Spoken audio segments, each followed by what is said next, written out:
Bom dia, meus amados, que a graça e a paz do Senhor Jesus Cristo esteja com você, com a sua família. E como é bom estar mais uma vez juntos aqui. Domingo passado, nós não tivemos escola bíblica. Eu tinha até avisado na quarta que teríamos, né? Mas como eu viajei e onde eu estava não tinha suporte de internet, acabei não fazendo a transmissão. Mas que bom que Deus nos possibilitou estarmos aqui mais uma vez nesse domingo de manhã. Lembrando que essa aula aqui ela está sendo gravada. Ela foi gravada, né? Quando vocês assistirem, eh, ela já terá acontecido pelo menos aqui na gravação aqui, porque eu estaria ocupado, né? Não é nem, enfim. E eu espero que mesmo assim, mesmo que não haja essa interação que eu gosto de ter no mural, no chat, mesmo que não haja essa possibilidade, mas que vocês possam, de repente, digitar algumas questões no comentário do vídeo aqui do YouTube, que posteriormente eu posso tentar responder, tá certo?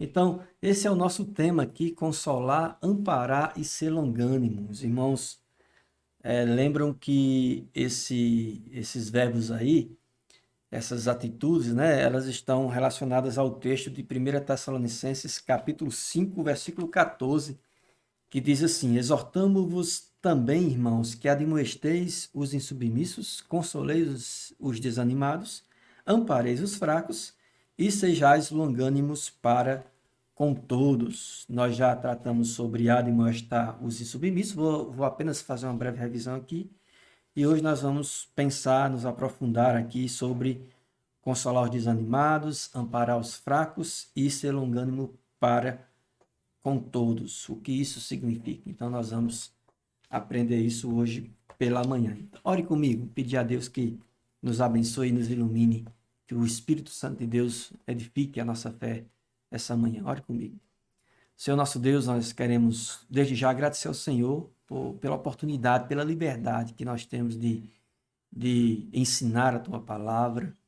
Também agradecemos porque é o Teu Espírito quem nos ilumina, quem nos ajuda a compreender e a viver essa palavra tão preciosa. Deus amado, que essa mensagem abençoe, fortaleça e oriente a cada uma das pessoas que irão participar dessa escola bíblica ou que irão assistir posteriormente.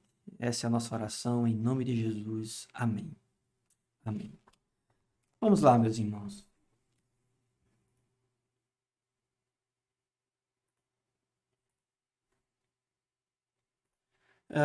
Só uma breve revisão, como eu acabei de falar, né? Ah, mas antes de falar sobre admoestados e submissos, eu fiz esse questionário, eu tinha até esquecido desse slide para a gente introduzir. Como vai você?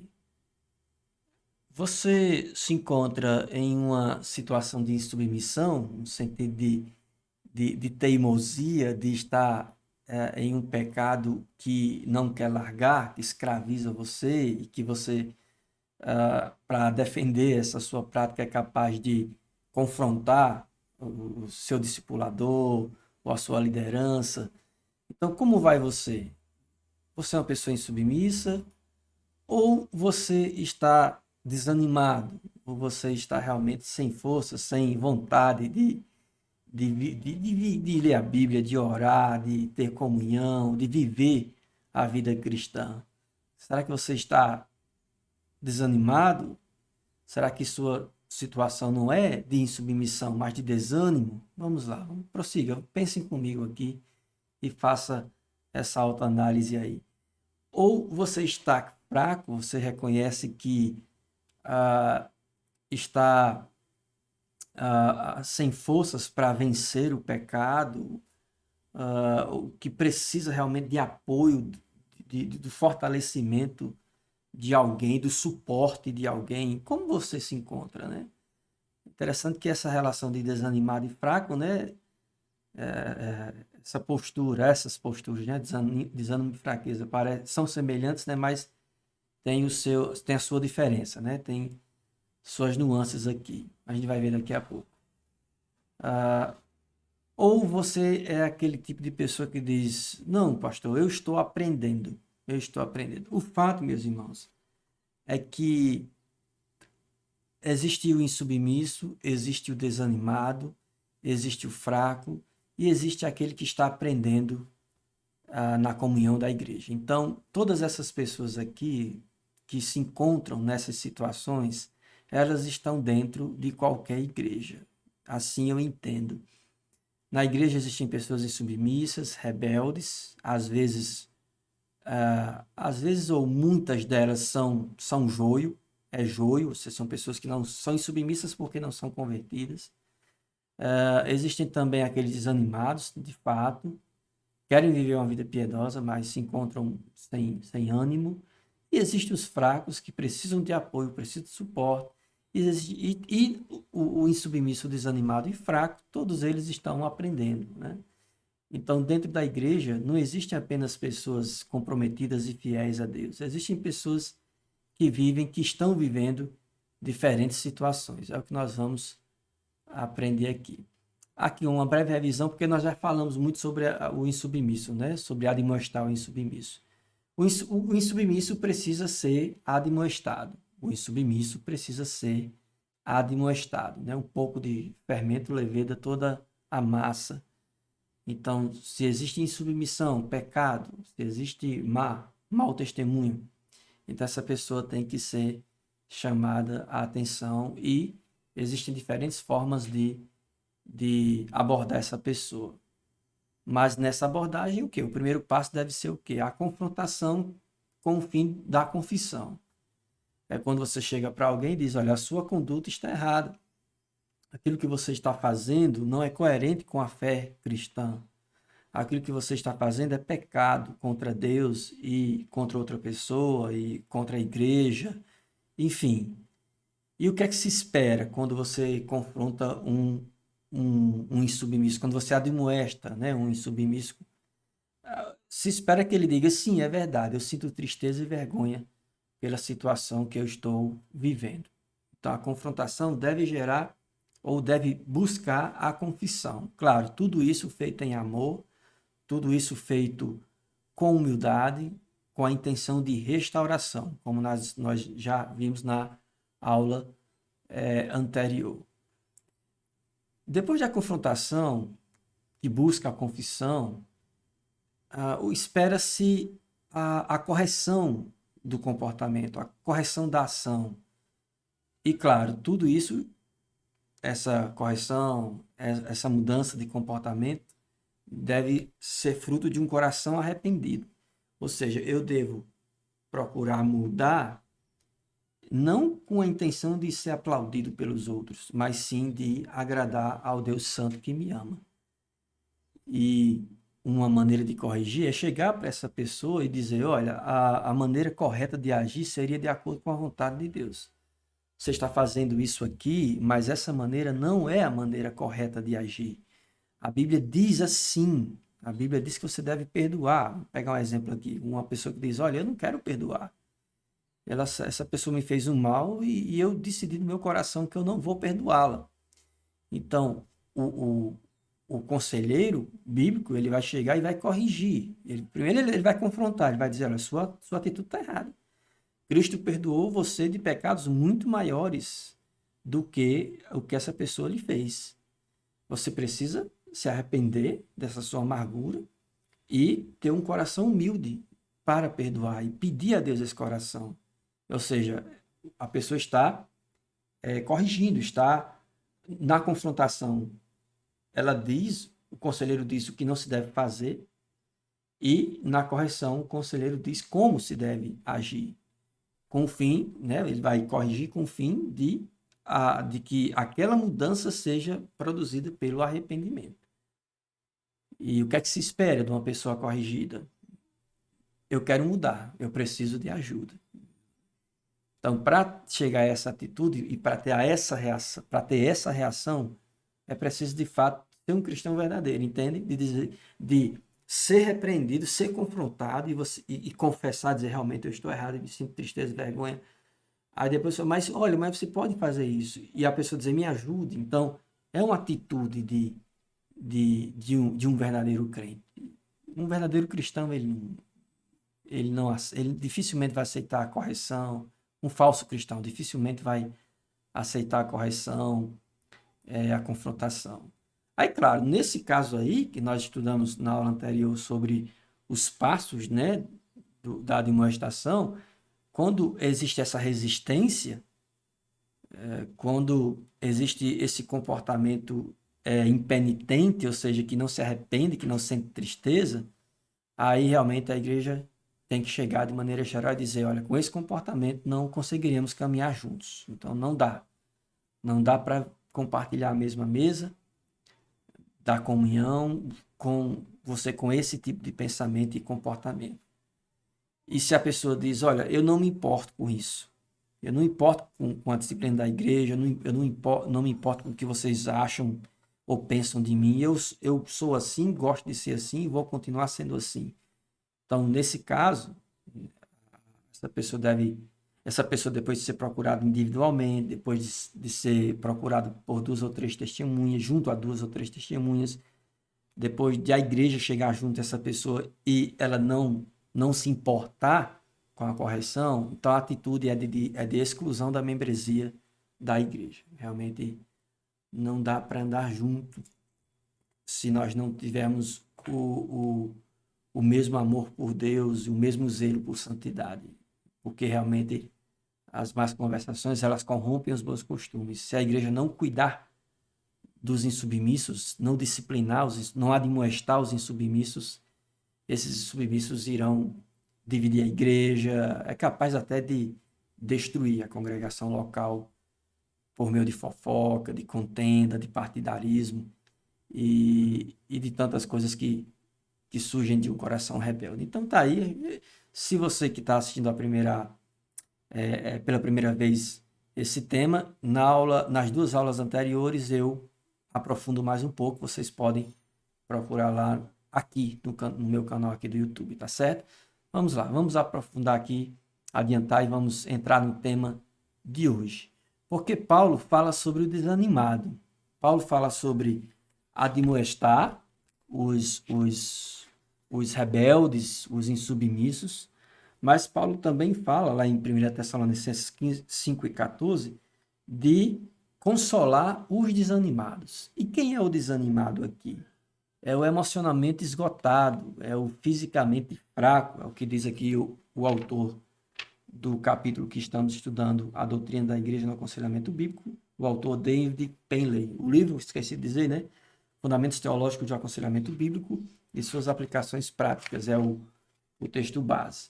E David Penley vai lá no original, né, e diz que quando Paulo nos exorta a consolar os desanimados, ele está se referindo tanto àqueles emocionalmente esgotados, como também os fisicamente fracos.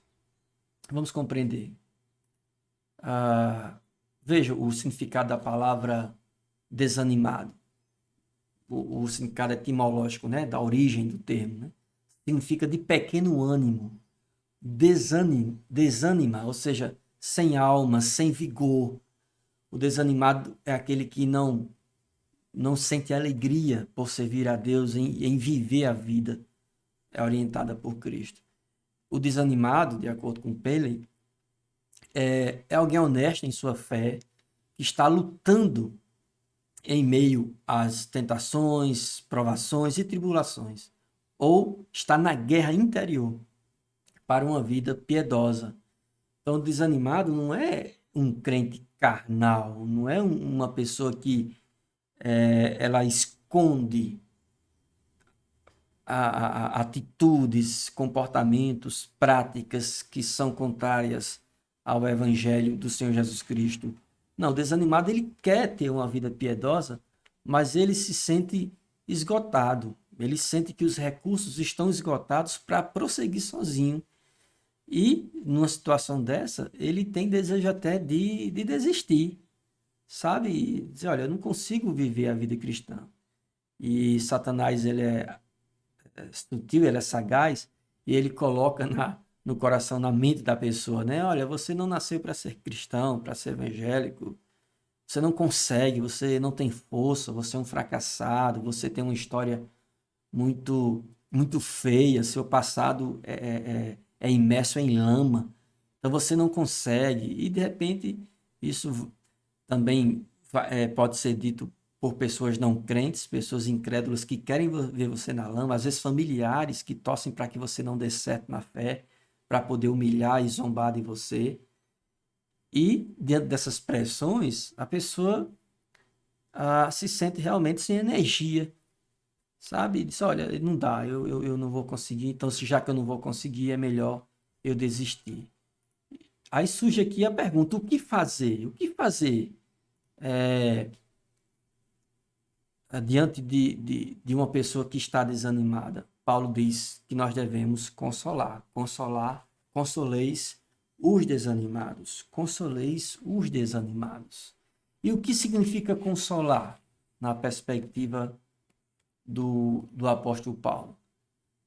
Consolar tem a ver com falar mansa e ternamente para confortar. Faltou o N aí, né? Para confortar aquela pessoa. Então, consolar tem a ver com palavras brandas, palavras calmas, palavras serenas, sabe? Palavras positivas no sentido de motivacionar, de dizer, olha, tenha calma, é um momento ruim que você está vivendo. Todas as pessoas passam por momentos ruins na fé, mas não desista, prossiga. Deus está com você, o Espírito Santo vai lhe fortalecer e, com certeza, aquele que começou a obra na sua vida vai concluí-la, vai. Ele prometeu isso, está lá na Escritura, e ele prometeu e ele vai cumprir, porque Deus é o Deus que cumpre todas as suas promessas. Então, veja, nós precisamos ser consolados porque o desânimo faz parte da vida cristã. Ou num momento ou no outro da vida, você vai se sentir desanimado, você vai se sentir sem vigor, você vai pesar a sua força e chegar à conclusão que não é capaz. E, de fato, ninguém é capaz de perseverar por conta própria. Se o Espírito Santo, se o próprio Cristo não estiver conosco, nós vamos desistir. As pressões são muito grandes, entende? As pressões do mundo, as pressões diabólicas, as pressões internas da carne. Então, nós somos bombardeados com o fim de desistirmos, né? Para que a gente desista. Nós somos bombardeados com palavras que ferem mais do que espadas, sabe? Com armadilhas que tentam nos seduzir. Então, entenda, meus irmãos, todo cristão tem momentos de desânimo, mas mesmo desanimados, esses cristãos não devem desanimar, não devem desistir, aliás. Devem perseverar, devem lutar contra a sua própria alma, né? Como diz o poeta Sérgio Lopes, né? Eu luto contra a minha própria alma. Então, Paulo diz, eu esmurro o meu próprio corpo. Então, é isso, a carne milita contra o espírito.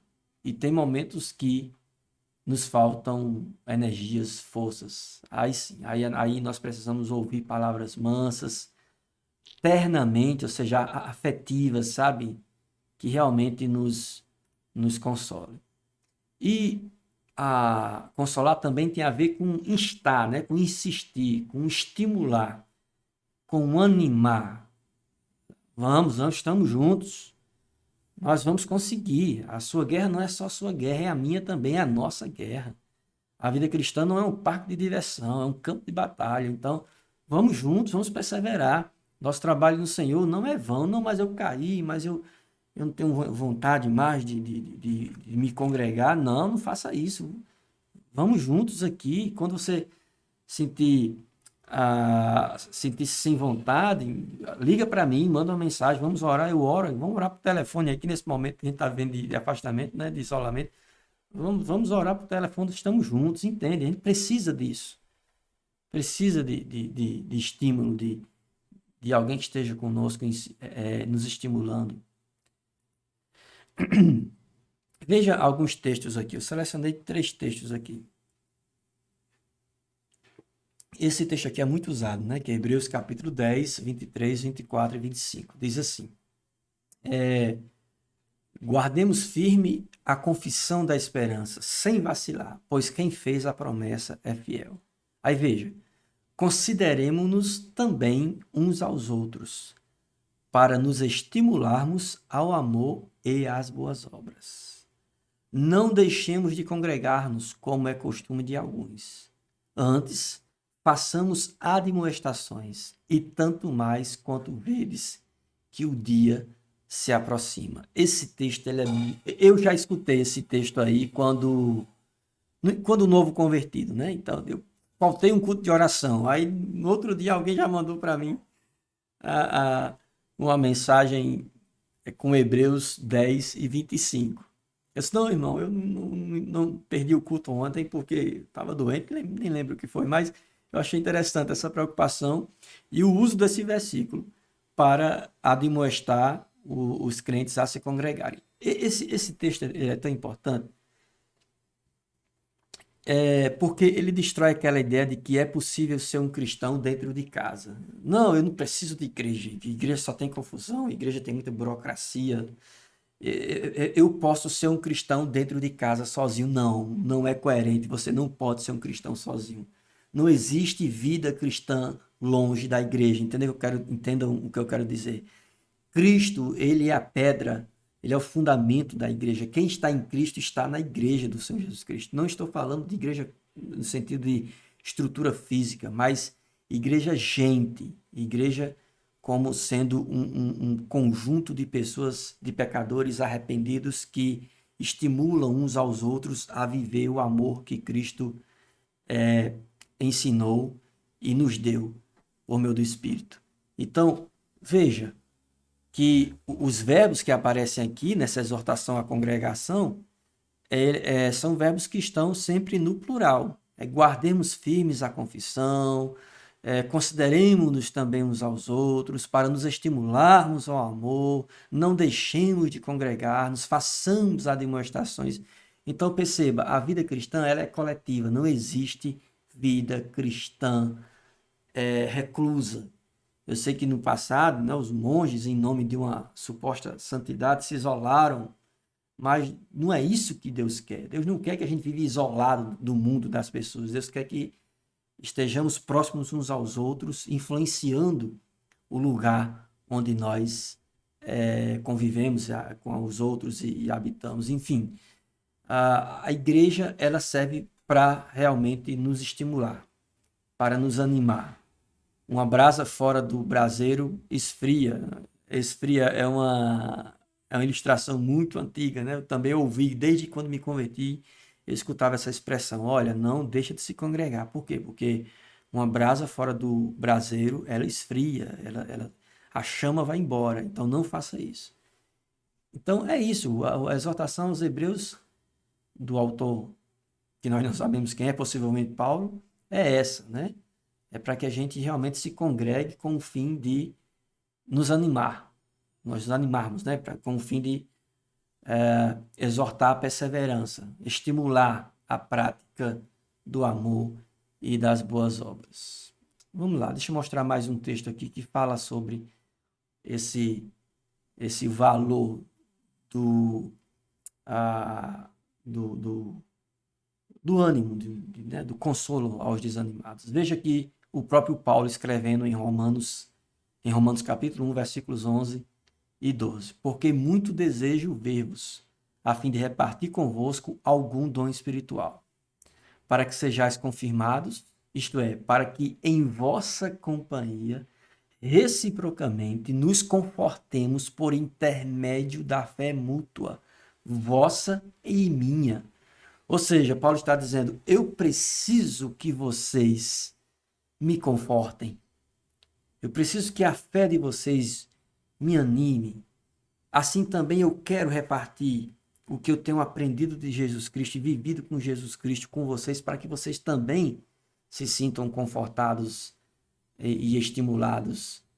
Vejam, irmãos, o apóstolo Paulo, um homem que escreveu 13 epístolas, que mais escreveu no Novo Testamento, ele disse que precisava ser animado, ele disse que precisava ser confortado pela fé dos irmãos. Como é bom ver o irmão crescendo e amadurecendo e ganhando conhecimento, crescendo em conhecimento, ganhando sabedoria.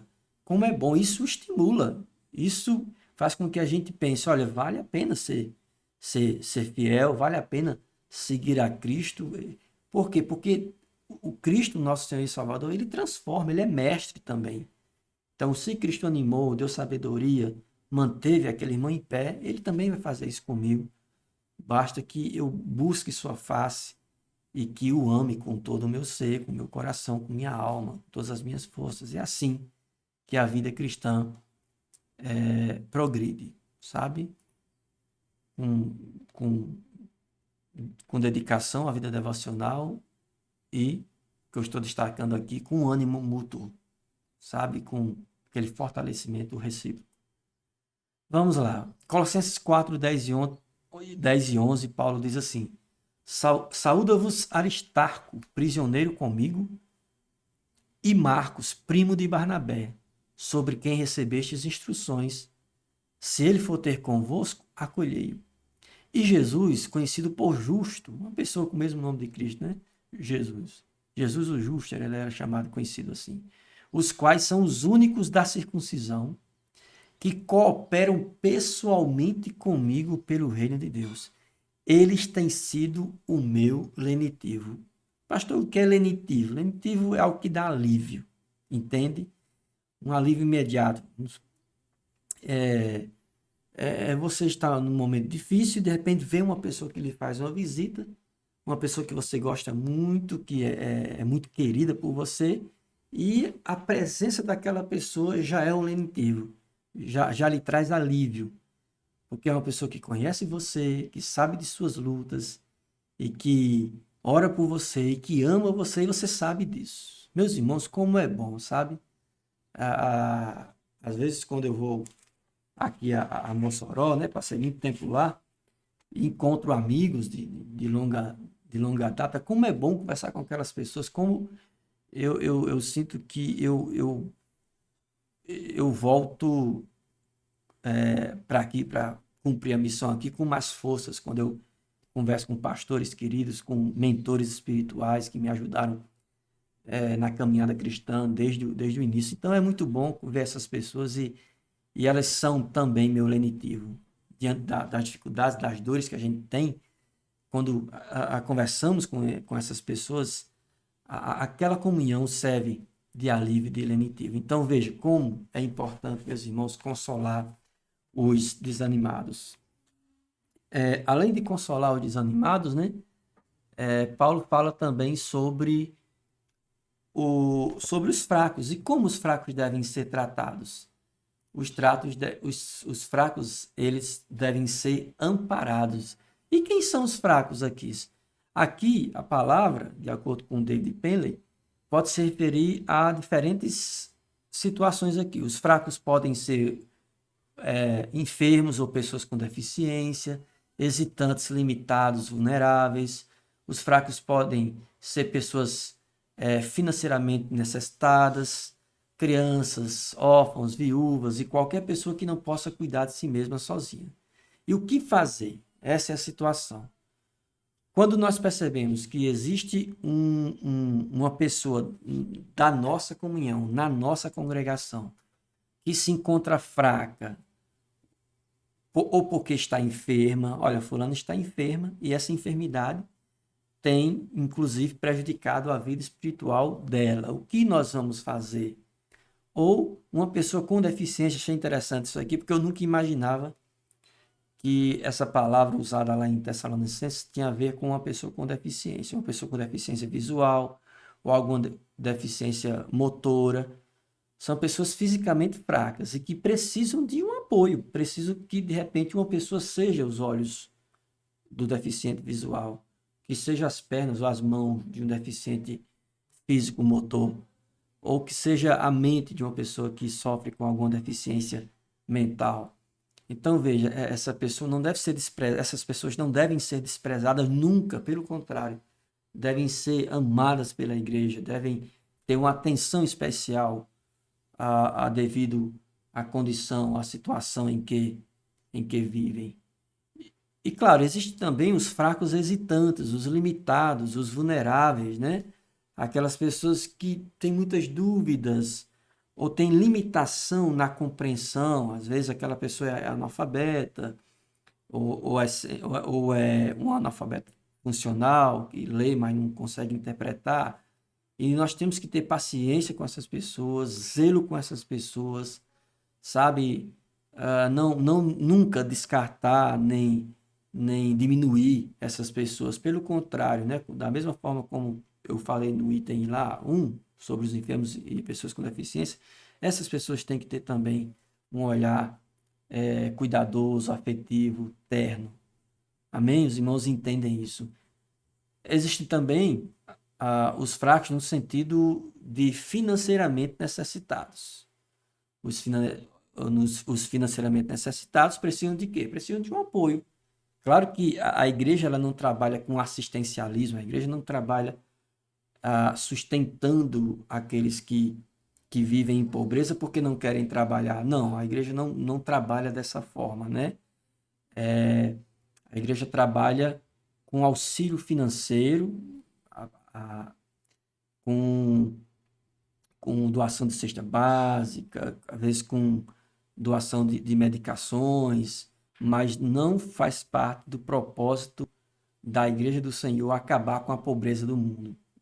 Jesus mesmo disse que os pobres nós sempre teríamos conosco. É claro que a gente não vai desistir de oferecer e possibilitar e lutar até mesmo politicamente por justiça social, por uma vida que seja igual, igual porque nunca vai ser, mas igual entre aspas aqui, igual no sentido de igualdade de oportunidades. Claro que a gente vai lutar por esse princípio de igualdade de oportunidades, mas o propósito maior da igreja não é suprir a carência material das pessoas, mas sim pregar o evangelho de Cristo e fazer com que essas pessoas desfrutem da paz e da sabedoria que só Jesus pode dar, da esperança que só Jesus tem. E os fracos podem também ser entendidos como crianças, órfãos, viúvas e qualquer pessoa que não possa cuidar de si mesma sozinha. Então, o que fazer com essas pessoas aí que podem ser classificadas, né, na categoria aqui de Paulo como fracas? Amparadas. Amparadas, e o que significa amparar? Segurar firme, dar apoio, sustentar de pé, sabe? É estar perto e dizer, olha, estou com você e vamos caminhar juntos na fé. E o que eu puder ajudar, eu vou lhe ajudar sim. E vou lutar, vou procurar meios, caminhos para abençoar você. Se eu não puder, eu vou conversar com alguém que porventura possa lhe ajudar. Ou eu posso, de repente, buscar o poder público para que o seu direito, como pessoa com deficiência, por exemplo, seja garantido. Entende, meus irmãos?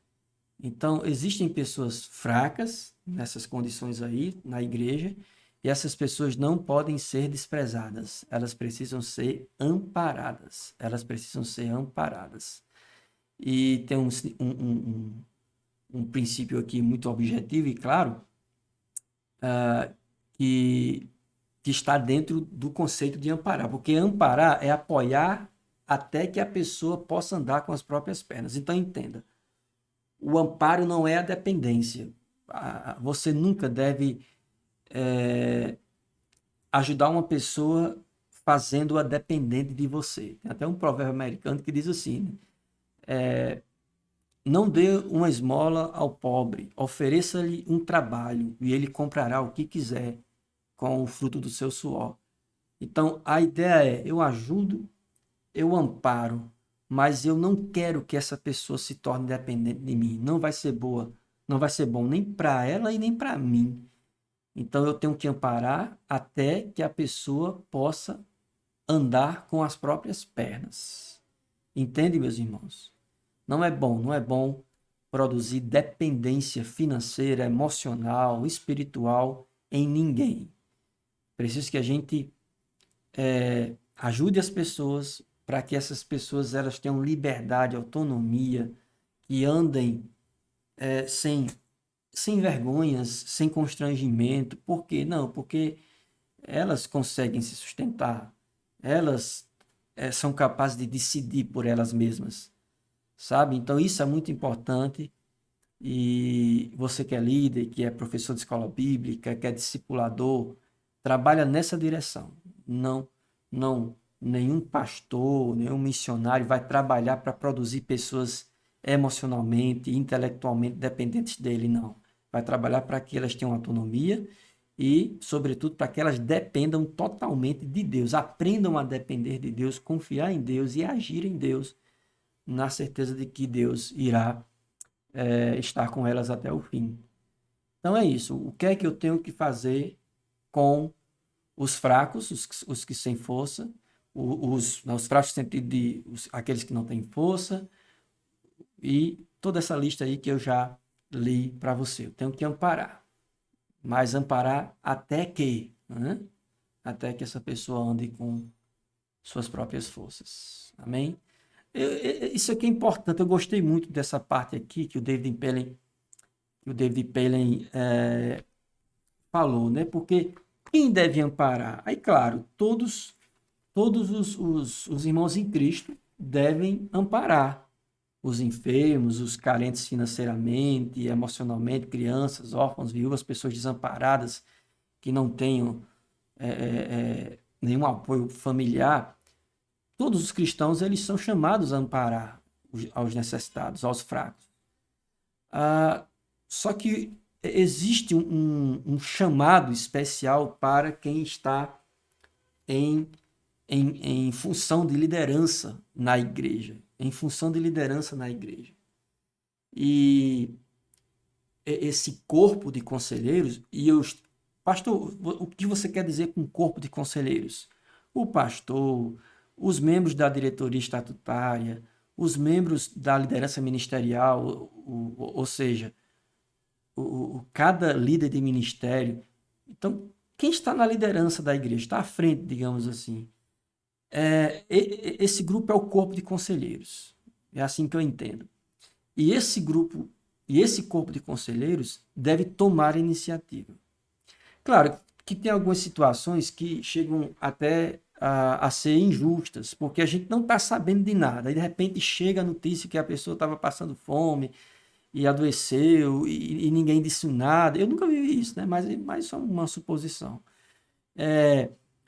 E a gente sabe que a fulana está desempregada há mais de 6 meses, tá, o recurso que ele tinha guardado acabou-se e a igreja não ofereceu uma cesta básica, mas se a igreja nem sequer estava sabendo, entende? Então, é importante que o necessitado, ele diga, pastor, está difícil lá em casa, queria saber como é que o senhor pode me ajudar, como é que a igreja pode me ajudar. E, claro, o ideal, de acordo com David Paley, é que a igreja não espere o necessitado ou o fraco procurar auxílio. Se a igreja vive em uma comunhão estreita, sabe, um laço ali, um próximo do outro, sabendo da necessidade do outro, quando o outro estiver passando por necessidade, a igreja vai lá e vai apoiar, sabe, e vai chegar e vai tomar iniciativa, não vai esperar ele pedir, não. A igreja tem consciência, tem o pastor, alguém da diretoria, alguém da liderança de algum ministério, tem consciência da condição de fulano. Então vamos lá e vamos ajudar. Vamos conversar com a liderança, como nós vamos ajudar aquela pessoa.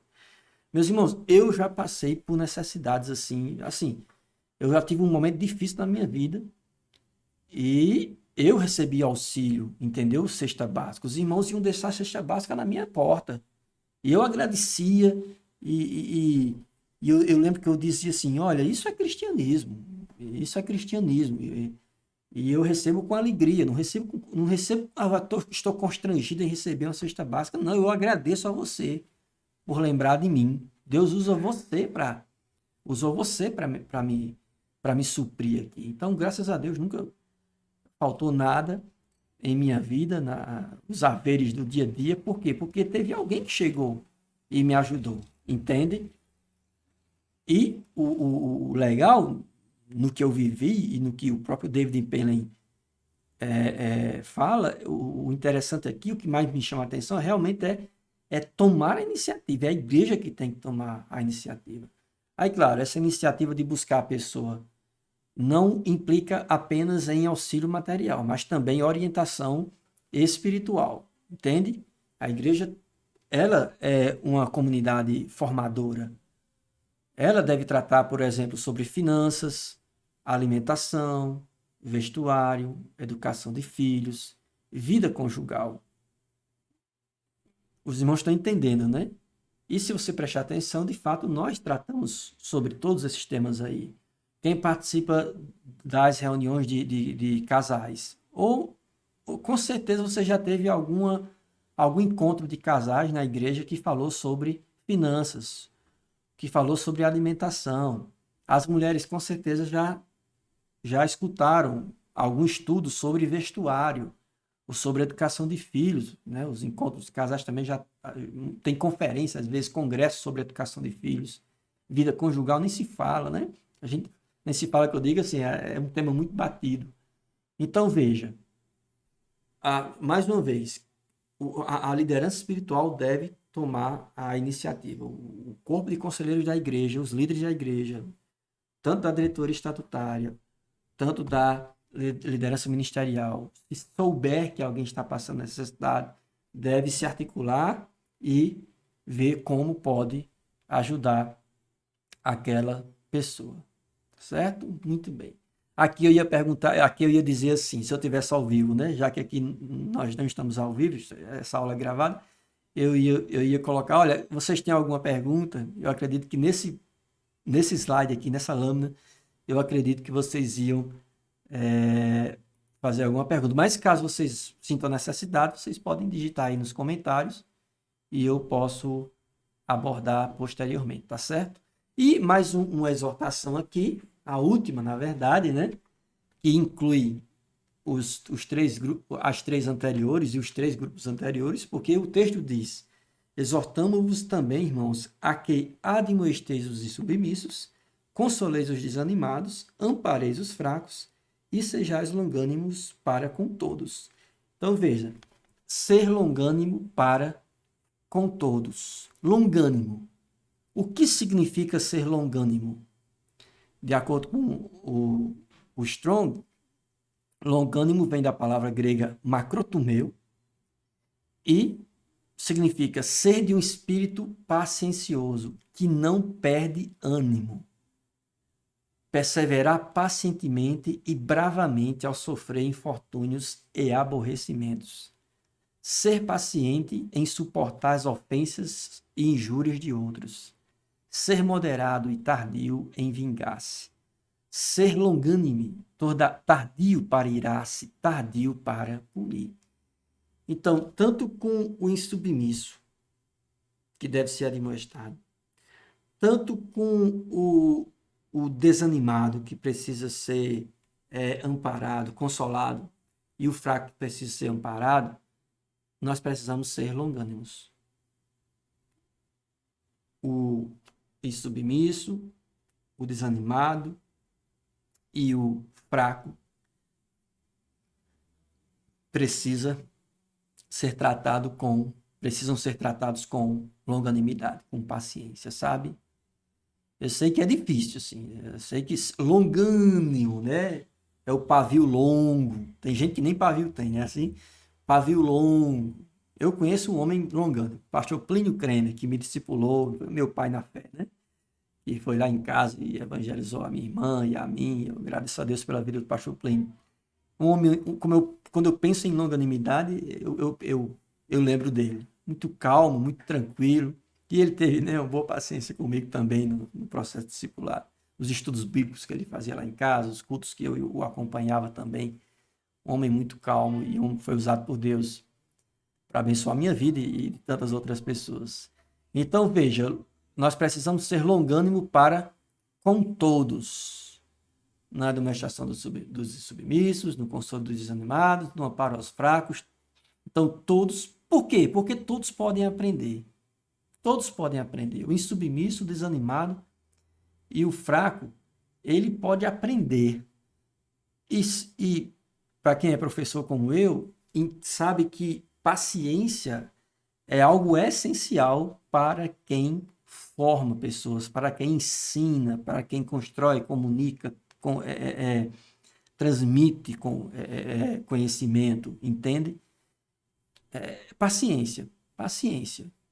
Paciência, até mesmo com o insubmisso, até mesmo quando aquele insubmisso que foi buscado pessoalmente, foi buscado por 3 conselheiros, depois pela igreja, e foi excluído da igreja, até esse que foi excluído da igreja merece uma segunda chance, caso ele venha arrependido, né, e busque a igreja.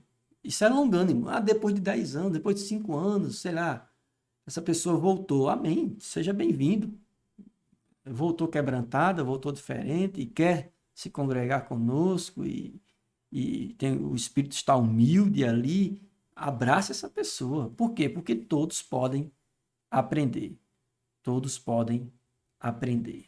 Até aqueles que foram excluídos da membresia da igreja. Às vezes, essa disciplina cirúrgica, né, que tira ele do corpo da igreja, faz com que a pessoa pense e sofra lá fora, sabe, com os erros e com as dores, com as escolhas erradas e caia em si e diga, olha, eu preciso voltar para a comunhão dos santos, para a igreja, foi o melhor período que eu vivi da vida.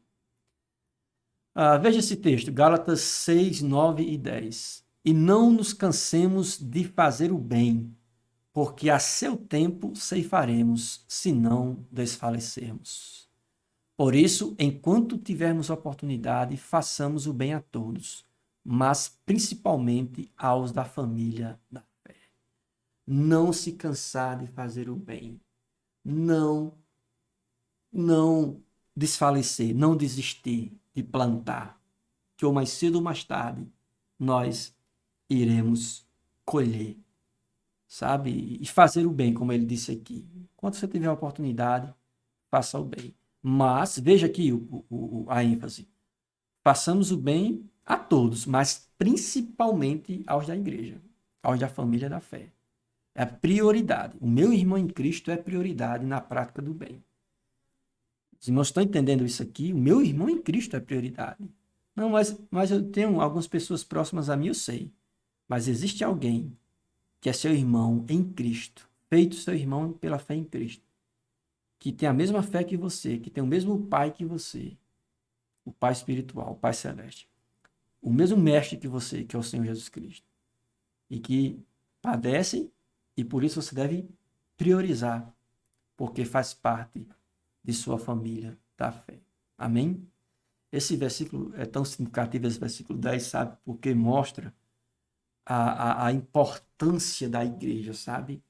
A igreja é chamada de família da fé. Está dizendo aqui que a igreja tem prioridade, que os irmãos em Cristo têm prioridade no cuidado. Às vezes nós esquecemos disso, né? E pecamos contra Deus. Quando temos essa oportunidade de fazer o bem a esses irmãos na fé e não fazemos. Quando nós somos insensíveis e quando nós ignoramos a necessidade de quem está tão próximo da gente e que tem a mesma fé que a nossa, que nós pecamos contra Deus.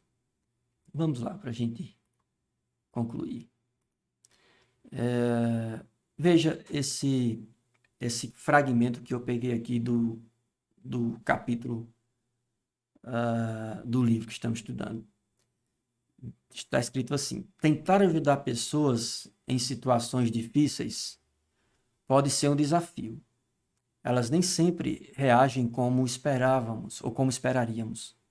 E as coisas nem sempre acontecem tão rapidamente como gostaríamos. Não podemos nos permitir ter explosões emocionais, nem agir com base em nossos sentimentos.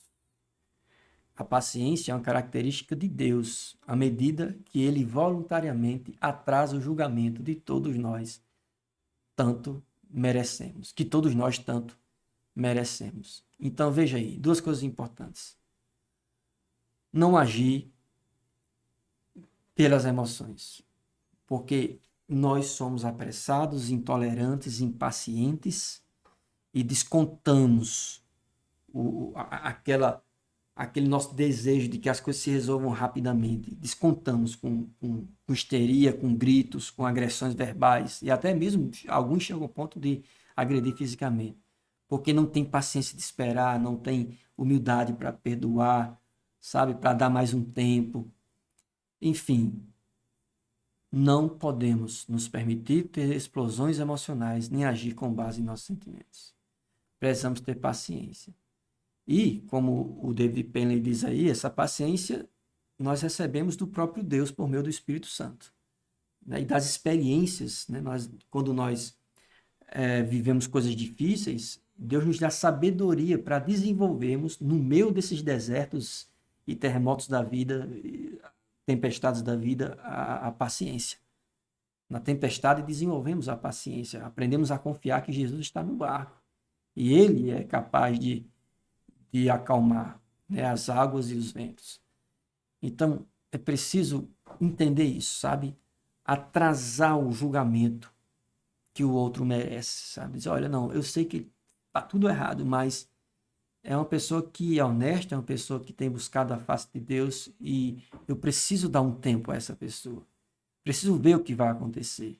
Aí, mas claro, não, pastor, a pessoa é impenitente, mergulhada em pecado, aí é o caso do afastamento, né, da disciplina, enfim. Mas precisamos imitar a Deus nesse seu atributo, né, o atributo da paciência, né, da longanimidade, da benignidade, da misericórdia, da compaixão. Amém? Vamos lá. Pronto. Vamos concluir com esse versículo aqui, que está lá em Tiago, e essa frase de John Wesley. Portanto, aquele que sabe que deve fazer o bem e não faz, nisso está pecando. Eu poderia colocar assim, olha. Eu poderia colocar aquele que sabe que deve admoestar os insubmissos, consolar os desanimados, amparar os fracos e ser longânimo para com todos, está pecando. Se você sabe que tem que fazer isso e não faz, está pecando. Então, que Deus nos dê sabedoria e coragem, vontade para viver isso aqui na comunhão da igreja. Amém? E veja essa frase aí de John Wesley que eu gostei muito. Diz assim: faça todo o bem que puder, usando todos os meios que puder, de todas as maneiras que puder, para todas as pessoas que puderem, durante o maior tempo que puder. Amém? Louvado seja Deus pela sua palavra.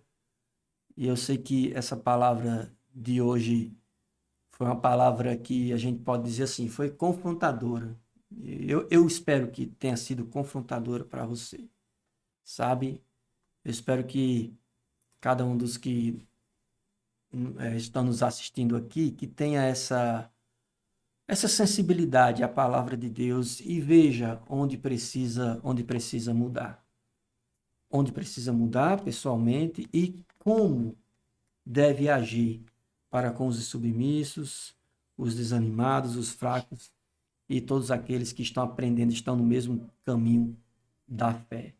Deus é um Deus bom, Deus é um Deus paciente e Deus é um Deus que nos deu o privilégio de sermos usados por Ele para abençoar a vida de outras pessoas. E abençoamos a vida de outras pessoas assim, admoestando, consolando, amparando, sendo paciente, ensinando, não desistindo, perseverando, sabe? Dando apoio, suportando. Eu sei que é difícil, eu sei que tem pessoas que parecem ser insuportáveis, mas se nós pararmos para pensar, nós muitas vezes somos essas pessoas insuportáveis, sabe? Às vezes nós não gostamos nem de nós, não suportamos nem nós mesmos, nós não toleramos nem nós mesmos algumas bobagens ou o nosso temperamento, enfim. E Deus ainda assim, né? Apesar de quem somos, Ele nos ama. Ele nos ama, Ele nos quer e nós temos que amar e ver o outro assim como Deus nos ama e nos vê. Então, que Deus nos abençoe, né? Nos dando sabedoria para praticarmos cada princípio desse aí. Espero que esse capítulo tenha sido edificante para você. Esse capítulo que nós estudamos, né? Eu dividi ele em 3 estudos. E o meu desejo diante de Deus é que eu viva isso aí, você que me assiste também viva. E que especialmente a Igreja Batista em Alexandria, que é minhas ovelhas aqui, que nós, meus amados, realmente admoeste os insubmissos, sabe? Que a gente tenha essa coragem de dizer, olha, e coragem em amor, viu? Coragem com amor, verdade em amor. De dizer, olha, esse tipo de comportamento seu é errado. Sabe? Está tudo errado. O que é que está acontecendo? Como é que eu posso te ajudar? Que a gente também realmente veja aquelas pessoas que estão desanimadas e console, sabe? Com boas palavras, com um versículo, com oração, sabe? Com palavras de motivação. Vamos, estamos juntos nessa guerra. E que a gente também seja sensível àqueles que são fracos, que precisam de apoio material, orientação. E como eu destaquei aqui, que a gente não espere que eles peçam, mas eu sabendo, tomando consciência, que eu vá lá e supra aquilo que eu puder suprir. E caso eu não possa, que eu busque a ajuda da igreja, dos ministérios, da diretoria. E que realmente a gente seja paciente, sabe? Longânimo com todas as pessoas. Que tanto com os de fora, como especialmente com os de dentro. Que a gente faça o bem, como diz o apóstolo Tiago, sabe?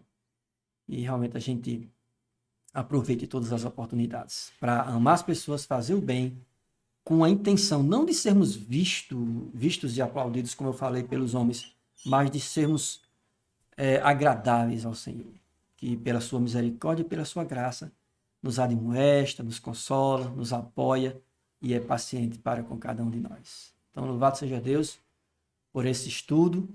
Espero que os irmãos tenham sido edificados com essa palavra. E se Deus quiser e permitir, nós nos encontraremos no próximo domingo.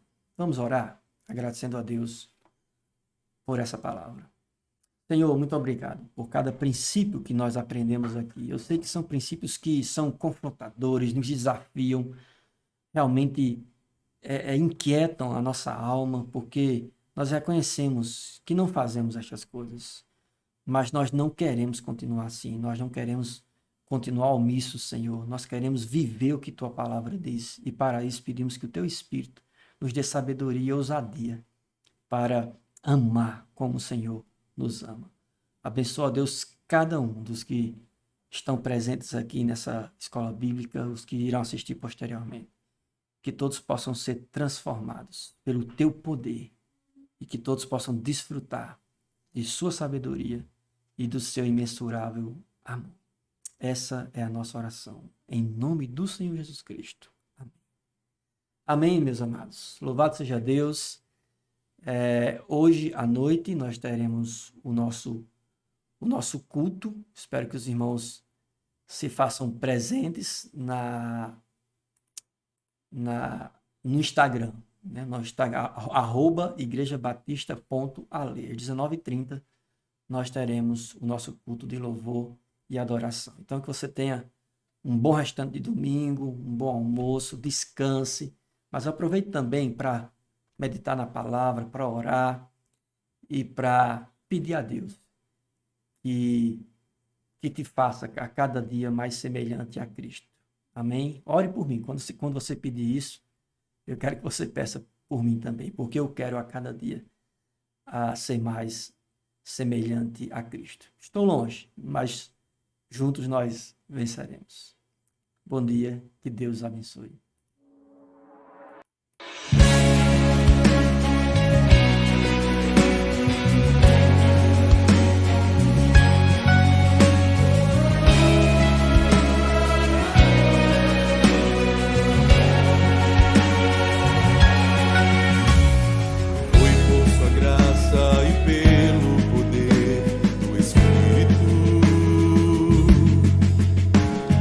Deus nos chamou não por obra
é poder.